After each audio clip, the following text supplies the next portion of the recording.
Hello friends, आज आपके लिए लाया है रिटायरमेंट ऑफ ए पार्टनर, एक नया चैप्टर। बोर्ड के एग्जाम आने वाले हैं, आप बहुत ध्यान लगा के पढ़िए, ठीक है। तो आपके लिए समरी लाए हैं, शॉर्ट समरी लाए हैं कि जिसमें आपको कम से कम टाइम में पूरा चैप्टर खत्म करें, रिटायरमेंट ऑफ ए पार्टनर, ठीक है। एक बार ध्यान से देखेंगे इस चैप्टर का क्या मतलब है। Retirement of a partner means retiring partner cease to be a partner of the firm and the firm continue its business with the remaining partner। मतलब तीन पार्टनर हैं, एक पार्टनर क्या हो जाता है, रिटायर हो जाता है, तो उसके बाद फर्म अपने आप को क्या करती है, कंटिन्यू करती है। तो इसी चीज के बारे में पढ़ेंगे। अब वो पार्टनर रिटायर क्यों होता है, या तो उनकी पार्टनर से बन नहीं रही, या वो विल से रिटायर होना चाहता है, या बुजुर्ग हो गया, कहता है मेरा बिजनेस मैं चालू नहीं कर सकता। तो कई सारे कारण हो सकते हैं जिसकी वजह से वो पार्टनर रिटायर होता है, ठीक है। A new partnership is prepared on the basis of which the firm operates, ठीक है। A partner में entire firm from the firm if there is an agreement to that effect। अगर कोई एग्रीमेंट है, एग्रीमेंट ऐसे हो सकता है कि उनके बीच में एग्रीमेंट है कि 4 साल बाद रिटायर हो सकते हैं, 5 साल बाद रिटायर हो सकते हैं, उसमें लिखा हुआ है कि आप जब चाहे रिटायर हो सकते हैं, ठीक है। If the agreement does not exist then it will all the partner agree to its retirement. मतलब क्या है, सभी पार्टनर चाहते हैं कि आप पार्टनरशिप से रिटायरमेंट ले लो, हमारी बन नहीं रही, आप साइड हो जाओ, हमारे को पार्टनरशिप कंटिन्यू रखने दो, ठीक है। If the partnership is at will by giving a notice return to the remaining partner of his decision to the retire. या कोई पार्टनर विल में लिख के दे देता है कि मैं पार्टनरशिप से रिटायर होना चाहता हूँ। देखिए एक बात समझिए, जब कोई पार्टनर रिटायर होता है ना, तो एक उसे पब्लिक नोटिस देना चाहिए, सभी पार्टनर को या फर्म को एक पब्लिक नोटिस देना चाहिए कि ये जो पार्टनर था जो रिटायर हो रहा है, अब ये फर्म का हिस्सा नहीं है। क्या होता है जब आप पार्टनरशिप में हो, हम पार्टनरशिप में 3 जने पार्टनर थे, अब जिनसे हम डील करते हैं और फर्म से, उसे पता है पार्टनर है, तो फर्म के बिहाफ पे वो भी तो डील कर सकता है ना। तो क्या होता है कि अगर उसने डील कर ली कोई पीछे से, तो वो किसका नाम आएगा, फर्म का नाम आएगा। तो आप एक पब्लिक नोटिस दीजिए, इसमें बोलिए कि ये फलाना पार्टनर फर्म से रिटायर हो रहा है। अगर आप इसके साथ कोई भी डील करते हो तो इससे पर्सनल कर रहे हो, ना कि फर्म से कर रहे हो, क्योंकि ये फर्म से क्या हो चुका है, रिटायर हो चुका है। ये खास बात ध्यान दीजिए कि आपको उसके लिए पब्लिक नोटिस देना पड़ेगा। और देखिए पब्लिक नोटिस तो दे ही दिया, अभी जिन फर्म से आप डील करते हो, डेटर हैं, क्रेडिटर हैं, उन सबको बता दो भाई ये पार्टनर रिटायर हो गया है। कल ये फर्म के बिहाफ पे डील करेगा तो फर्म की कोई लाइबिलिटी नहीं होगी, इस बात का ध्यान रखें, ठीक है। ठीक है, एडजस्टमेंट रिक्वायर्ड क्या है, हम क्या क्या पढ़ेंगे इस चैप्टर के अंदर।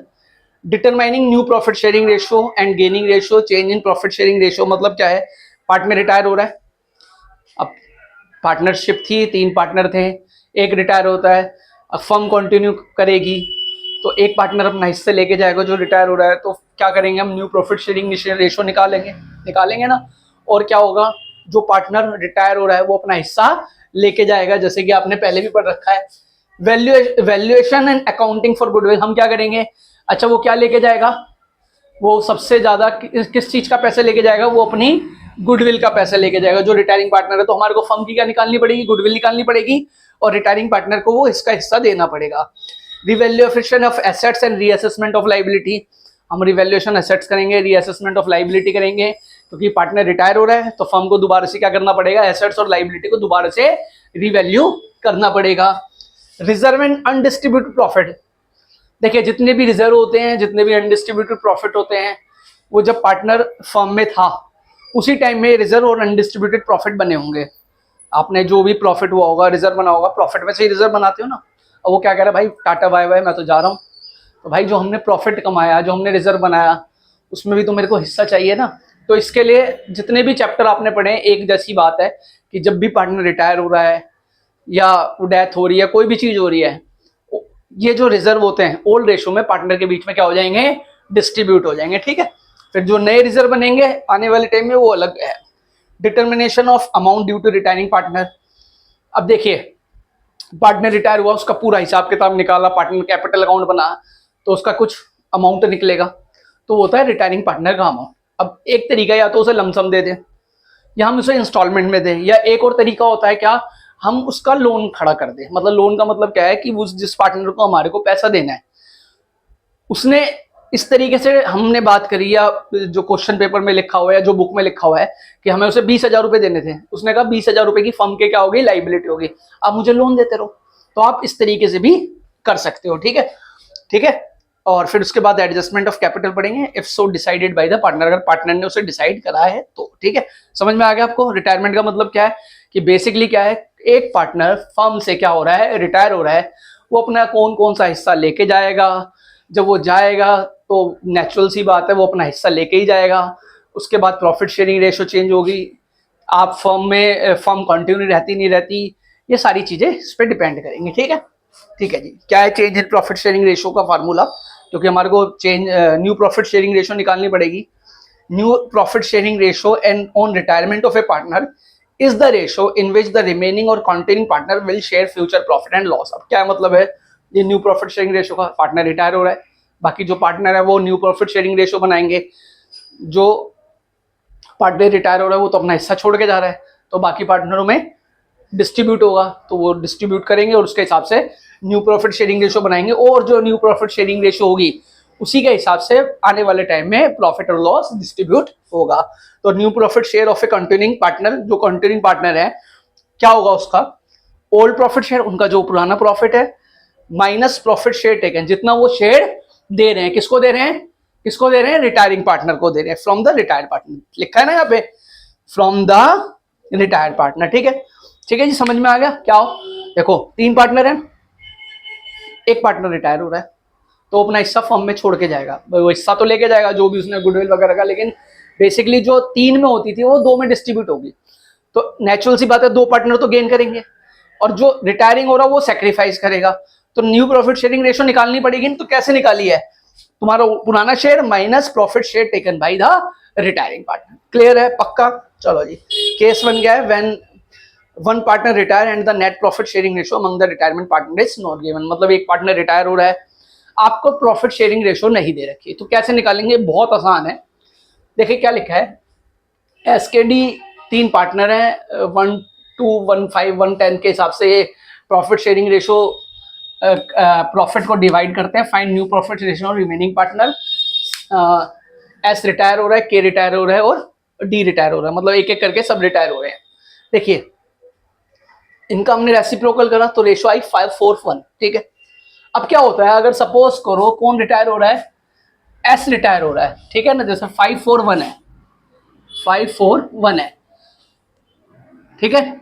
अगर सपोज करो ये बंदा रिटायर हो रहा है तो न्यू प्रॉफिट शेयरिंग रेशो कितनी आएगी, 4/1, मतलब 4/5, 1/5। कुछ भी आसान नहीं है, जो मतलब रिटायर हो रहा है उसका हिस्सा घटा दो। अब जैसे ये रिटायर हो रहा है, सपोज करो बी रिटायर हो रहा है, तो क्या रेशो हो जाएगी 5:1, तो मतलब 5/6 और 1/6। और अगर ये रिटायर हो रहा है तो 5/9 और 4/9। कुछ भी मुश्किल नहीं है, बहुत आसान है इसके अंदर ये निकालना। मतलब आप केस समझिए, केस को समझना बहुत जरूरी है कि अगर व्हेन द पार्टनर रिटायर, कोई पार्टनर रिटायर हो रहा है तो न्यू प्रॉफिट शेयरिंग रेशो नहीं दे रखी, तो इस हिसाब से आप उसकी नई न्यू प्रॉफिट शेयरिंग रेशो को निकालेंगे। ठीक है, ये एग्जांपल भी लिखा हुआ है। न्यू प्रॉफिट शेयरिंग रेशो कितनी आ रही है, 1/5, 1/6 और 4/9, जैसे इसमें आपको बताया है। ठीक है, केस 2 क्या है, when the remaining partner take profit share of the retiring partner in an agreed ratio. Partner क्या हो रहा है, रिटायर हो रहा है, पार्टनर कह रहे हैं हमें एक एग्रीड, क्योंकि वो बता नहीं रखा ना रेशो, अब यहाँ पे बता रखा, उसमें नहीं बता रखा, तो वो बता रहा है कि किस रेशो में वो उसका हिस्सा लेंगे, जो कॉन्टिन्यूइंग पार्टनर है किस रेशो में उसका हिस्सा लेंगे। तो लिखा है ABC 1/2, 3/10, 1/5 थी, इसमें बी रिटायर हो गया। कौन रिटायर हो गया, B. As a share is taken by A and C in the ratio of 2:1, therefore D is admitted 1/4 share of the profit. अब इसमें क्या हो गया, डी भी एडमिट हो गया। ठीक है, half of which was given by A and the remaining share was taken equally from A and C. Calculate new profit sharing ratio निकालनी। तो एग्जिस्टिंग प्रॉफिट रेशो कितनी है, 1/2, 1/5, 1/2, 1/5। ठीक है, profit share acquired from B, B कितना कर रहा है, 3/10 का 2/3 इससे ले रहा है, ऐसे 3/10 का 1/3 उससे ले रहा है।